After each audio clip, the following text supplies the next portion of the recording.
అనంతపురం నగరంలోని సప్తగిరి సర్కిల్లో ఉన్న ఆర్యవైశ్య సంఘం హాస్టల్లో ఆర్యవైశ్య సంఘం ఐక్యత సమావేశం ఘనంగా నిర్వహించారు. ఈ సమావేశంలో సంఘ నాయకులు, సభ్యులు పెద్ద ఎత్తున పాల్గొని హాస్టల్ అభివృద్ధి, విద్యార్థుల సంక్షేమంపై కీలక నిర్ణయాన్ని తీసుకున్నారు. సమావేశం అనంతరం వారు మీడియాతో మాట్లాడారు.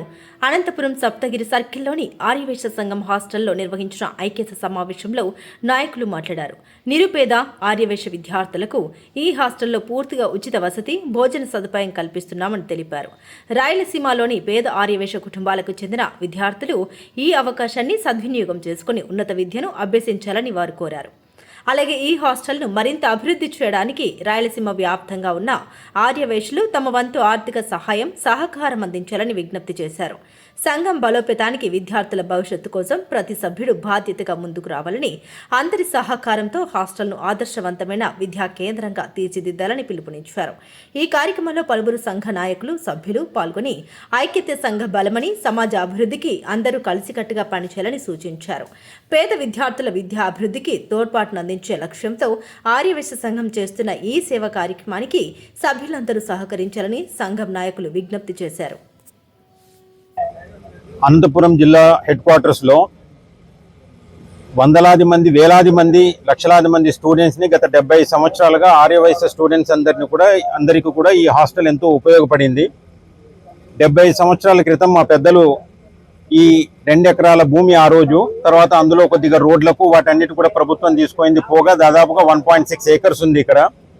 ఈ 1.6 ఏకర్స్ కూడా చాలా ప్రథమమైన భూమి, చాలా ఇంపార్టెంట్ భూమి.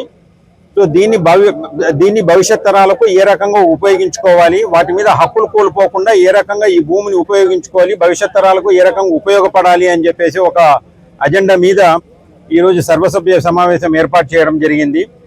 రాబోయే ఈ సాంకేతిక చేంజెస్లో ఈ 70 సంవత్సరాలలో అనేక మార్పులు వచ్చాయి. వాటన్నిటిని రాబోయే భవిష్యత్ తరాలకు, ఈనాటి తరానికి ఏ రకంగా ఇది ఉపయోగపరంగా చేయడానికి అనేది ఈ సమావేశము. దాని మీదనే పెద్దలందరూ కూడా చర్చించడానికి వచ్చినారు. పిల్లలు ఒక ఒపీనియన్స్ కూడా తీసుకున్నారు వాళ్ళందరూ కూడా. సో లీగల్గా ఉన్న ఇప్పుడు ఏవేవైతే చేంజెస్ చేయాలి వాటన్నిటి కూడా, ఎందుకనంటే ఇది సంఘం ఒక ఆస్తి, ఏ ఒక్కరి పర్సనల్ ఆస్తి కాదు. ఆ రోజు పెద్దలు తీసుకొచ్చిన దాన్ని. సో దాని మీద జరుగుతున్న ఈ సమావేశమే. మీరందరూ కూడా విచ్చేసినందుకు మా కృతజ్ఞతలు. జై హింద్, జై వాసమాత. ప్రభుత్వాలు ఆస్తిని తీసుకోవాలని ఒక ఉంది. సో ఇది చాలా ఏళ్ళ నుంచి ఉన్నటువంటి పూర్వ మీ పెద్దల ఆస్తి అంటున్నారు. దీన్ని ఏ విధంగా కాపాడుకోగలుగుతారు? ప్రభుత్వాలు ఎన్ని జీవోలు తీసుకొచ్చినా ఏమొచ్చినా కానీ ముఖ్యంగా మనకు యాక్ట్ అన్నది ముఖ్యము. యాక్ట్ పరంగా లేని ఏదాన్నైనా కానీ ప్రభుత్వం ఏ జీవో ద్వారా ఇచ్చినా కానీ వాటిని మేము ఛాలెంజ్ చేస్తాం, వాటిని ఎదుర్కొంటాం.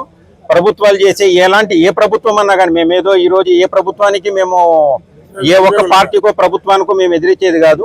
మా సంఘానికి సంబంధించి ఏ విషయం వచ్చినా కానీ దాన్ని ఎదుర్కొంటాము. ప్రభుత్వం ఏ జీవో ఇచ్చినా కానీ అది చట్టపరంగా ఉండాలి తప్ప చట్టానికి ఏమాత్రం కూడా లేకపోతే, గతంలో కూడా ఇలాంటివి జరిగే వాటిని ఎదుర్కొన్నాం. మా పెద్దలు వాటన్నిటి కూడా ఆ రోజు చేయుతనిచ్చి మళ్ళీ వాటి మీద జరిగిన తీసుకోవడానికి చేపట్టిన అనేక కార్యక్రమాలు, చర్యలన్నింటినీ కూడా వాటిని ఎంతో దీనిగా ఎదుర్కొన్నాం. మా ఆస్తి మేము కాపాడుకోగలిగాం. భావితరాలకు దీన్ని అలాగే ఇవ్వగలము అని చెప్పి ఒక నమ్మకం మాకుంది. వాసవి మాత ఒక దయ వల్ల ఖచ్చితంగా దీన్ని చేయగలుగుతాం. Thank you. జై వాసవి. మిత్రులారా, ఈరోజు ఈ సమావేశం జరపడానికి ముఖ్య ఉద్దేశం ఏంటంటే, ఇప్పుడున్న సమాజానికి తగ్గట్టు, ఇప్పుడున్న ఎడ్యుకేషన్కి తగ్గట్టు ఈ బైలాని కొంచెం చేంజ్ చేయాలనే ఆలోచన విధానంతో ఈ సమావేశం అనేది ఇక్కడ జరపడం జరిగింది. ఇంతవరకు అయితే ఇప్పుడు ఏ విధంగా చేంజ్ చేయాలా, ఏ విధంగా చేంజ్ చేయకూడదు అనే ఆలోచన విధానంతో ఇక్కడ పెద్దలు, మేధావులు, మా కుల పెద్దలు, మా కుల సంఘం నాయకులు అందరూ కలవడం అయితే జరిగింది. ముఖ్యంగా విద్యార్థులకు ఉపయోగపడే విధంగా బైలా ఉంటే అందరూ అంగీకరిస్తాం. అట్లా కాదు అని వేరే విధంగా బైలా ఉంటే ఇక్కడ ఎవరు అంగీకరించేదైతే ఉండదు. నా వర్షన్ ఏమంటే, ఇది విద్యార్థుల కోసం ఏర్పాటు చేసిన వసతి గృహం. ఇది విద్యార్థులకు మాత్రమే ఉపయోగపడాలి, విద్యా సంస్థలకు మాత్రమే ఉపయోగపడాలి. ఇది విద్యార్థుల ఆస్తి. విద్యార్థులే దీనికి ముఖ్యంగా భాగస్వాములు. విద్యా విధంగా ఉన్నతమైన ఇక్కడ బిల్డింగ్స్ కావచ్చు, వాళ్ళకు ఉపయోగపడే విధంగా ఏ విధంగా కావచ్చు, ఆ విధంగా ముందుకు తీసుకొని వెళ్ళాలని చెప్పేసి మా ఆలోచన విధానం. అదే ఆలోచన విధానాన్ని కూడా ఇప్పుడు వీళ్ళు బయట పెట్టిన తర్వాత మొత్తం విన్ని మా అందరి అంగీకారంతో మేము ముందుకెళ్తామని చెప్పేసి తెలియజేస్తున్నా. జై భీమ్, జై భాష. హాస్టల్కు సంబంధించి 2 ఎకరాల భూమి ఇది, రిజిస్టర్డ్ బాడీ ఇది. అంటే ఈ బాడీ అంతా, ఈ భూమి అంతా, ల్యాండ్ అంతా రిజిస్టర్డ్. దీన్ని ఏ విధంగా నూతనంగా మార్పులు చేర్పులు చేస్తూ భవిష్యత్ తరాలకు మంచిగా దీన్ని తయారు చేయాలన్నటువంటి ఉద్దేశంతో ఎక్కువ మంది పేద విద్యార్థులకు, ఎక్కువ మంది పేద ఆర్యవైశ్యులకు ఏ విధంగా సహాయపడవచ్చు అన్నటువంటి ఉద్దేశంతో ఈ కార్యక్రమాన్ని ఏర్పాటు చేయడం జరిగింది. ఇక్కడ మేము తీసుకుపోయే ఏ చర్య అయినా కూడా పేద వైశ్యులకు దృష్టిలో ఉంచుకొని చేస్తున్నాం. పేద విద్యార్థుల కోసం చేస్తున్నాం. వాళ్ళకు విద్యా వసతి, వైద్య వసతి, అలా కాకుండా ఇంకా సంక్షేమ కార్యక్రమాలు మరింతగా వాళ్ళకు చేపట్టాలన్న ఉద్దేశంతో ఈ కార్యక్రమాలను చేపట్టడం జరుగుతుంది. రాయలసీమ ఆర్సీవీఎస్ హాస్టల్ సర్వసమావేశం నిర్వహించబడుతుంది.